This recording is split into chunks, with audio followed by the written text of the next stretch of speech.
Hi friends, welcome to Sikdar's academy. Sikdar's একাডেমিতে সবাইকে স্বাগত।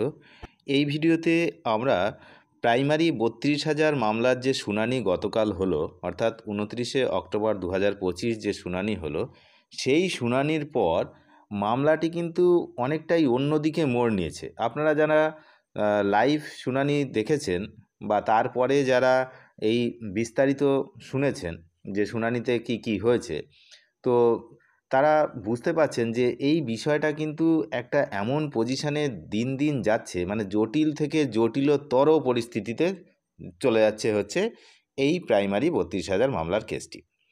তো এই রকম কেন হচ্ছে না, আপনারা জানেন যে এই যে 32,000 মামলার প্রথম যে রায়দান হয়েছিল 2023 সালে, তো তখন তৎকালীন বিচারপতি অভিজিৎ গঙ্গোপাধ্যায় এক রায়ে এই যে চাকরি বাতিলের নির্দেশ তিনি দিয়েছিলেন, সঙ্গে আনুষঙ্গিক অনেক নির্দেশ দিয়েছিলেন। আপনারা জানেন যে 3 মাসের মধ্যে নিয়োগ প্রক্রিয়া করতে হবে, এরকম অনেক কিছুই বলেছিলেন।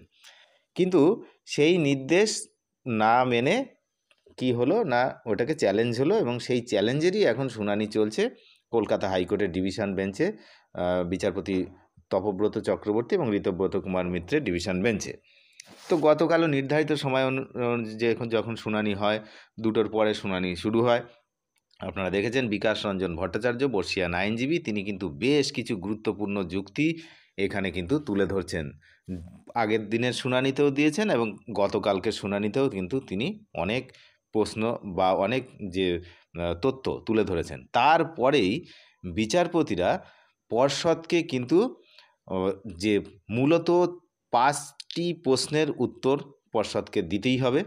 মানে এই মুহূর্তে সবচেয়ে সমস্যায় রয়েছে প্রাইমারি পর্ষদ। যারা 32,000 ক্যান্ডিডেট, যারা এফেক্টেড, যাদের চাকরি বাতিলের নির্দেশ দেওয়া হয়েছে তারা, এবং যারা চাকরি প্রার্থী তারা, তাদের থেকে সমস্যায় রয়েছে প্রাথমিক শিক্ষা পর্ষদ। কেন না, প্রাথমিক শিক্ষা পর্ষদের বিরুদ্ধে অনেক অভিযোগ কিন্তু উঠেছে আদালতে। তার মধ্যে মেন যে অভিযোগগুলো, সেগুলো হচ্ছে কোনো বেসরকারি সংস্থার হাতে পুরো নিয়োগ প্রক্রিয়ার দায়িত্ব তুলে দেওয়া, তারপরে হচ্ছে সময়সীমা অতিক্রান্ত হয়ে যাওয়ার পরেও আবার চাপ সৃষ্টি করে যে প্যানেল তৈরি করা, ঠিক আছে, ভুয়ো প্যানেল, যাদের হচ্ছে টাকা পয়সা নিয়ে প্যানেল তৈরি করা। তো এই ধরনের ঘটনার যা যা ঘটেছে সব দায় কিন্তু পর্ষদের। কারণ আপনারা জানেন যে এর আগে যখন প্রাইমারি নিয়োগ হতো, ডিপিএসসিগুলো নিয়োগ করত। তারপরে এই কিছু বছর হলো, বললে ভালো হবে যে এই সরকার যখন এসে উপস্থিত হলো, তখন কিন্তু এই যে প্রাথমিক শিক্ষা পর্ষদ তারা কিন্তু সমস্ত দায়িত্বটাই নিয়ে নিল এবং তারাই সঞ্চালনা করতো ডিপিএসসিগুলিকে। তো তারাই নির্দেশ দিত, তারাই হচ্ছে রিকমেন্ডেশন করতো কোন প্রার্থী নিয়োগ হবে, কি হবে, এইসব বিষয়ে। তো এখন পুরো দায় সেই জন্য কিন্তু ডিপিএসসির ঘাড়ে থেকে সরে এসে সরাসরি চলে গেল হচ্ছে এই পর্ষদের কাছে। কারণ জানেন তৎকালীন যে সভাপতি মানিক ভট্টাচার্য, তিনি এই দুর্নীতির সঙ্গে জড়িত বলে জেলেও গেছিলেন। তারপর শিক্ষামন্ত্রী, তিনি এই মুহূর্তে এখনও জেলেই আছেন, তৎকালীন শিক্ষামন্ত্রী। তো এইসব বিষয় নিয়ে যে প্রশ্নগুলি কিন্তু মেনলি ছুড়ে দিয়েছেন বিচারপতি, যে আপনারা ফার্স্ট প্রশ্ন, যে আপনারা এই যে পর্ষদের উদ্দেশ্যে ফার্স্ট প্রশ্ন কিন্তু বিচারপতি করেছেন যে আপনারা অভিজিৎ গাঙ্গুলির রায়, বিচারপতি অভিজিৎ গাঙ্গুলি যে রায় দিয়েছিলেন তৎকালীন বিচারপতি, সেই রায় মানলেন না কেন, কেন সেটাকে চ্যালেঞ্জ করলেন, তার কারণ জানাতে হবে।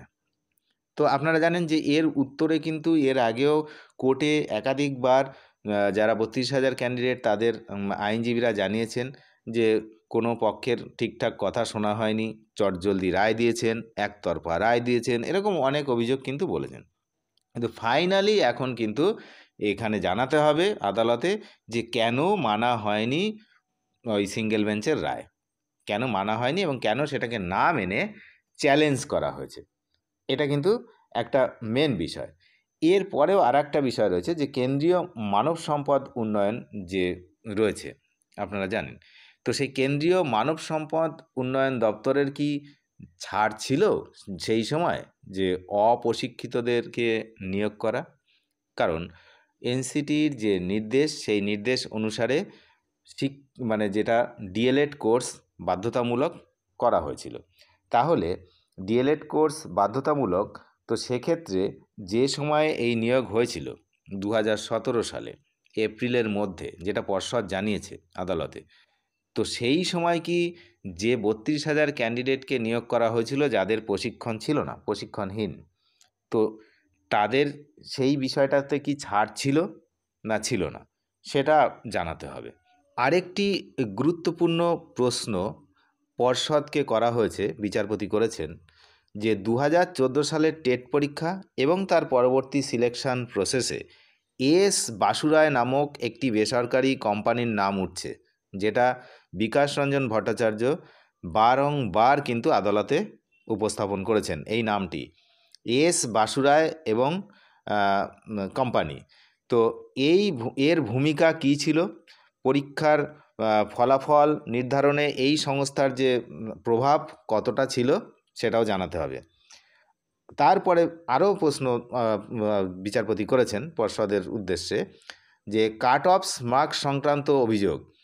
বহু চাকরি প্রার্থীর অভিযোগ করছে বিভিন্ন জেলা থেকে, দক্ষিণ 24 পরগনা, উত্তর 24 পরগনা, বাঁকুড়া, পুরুলিয়া, বহু জায়গা থেকে প্রার্থীরা তাদের নাম্বার যখন প্রকাশিত হয়েছে তখন দেখেছে যে তাদের যে প্রাপ্ত নাম্বার, ইন্টারভিউ এবং অ্যাপটিটিউড টেস্ট বাদ দিয়েও যা প্রাপ্ত নাম্বার, আর যে 42,949 জনের লিস্ট যারা চাকরি করছেন তাদের সমস্ত কিছু নিয়ে যে যা নাম্বার, তার থেকেও অনেকের এমনি বেশি আছে, মানে ইন্টারভিউ আর অ্যাপটিটিউড টেস্ট ছাড়াও বেশি রয়েছে।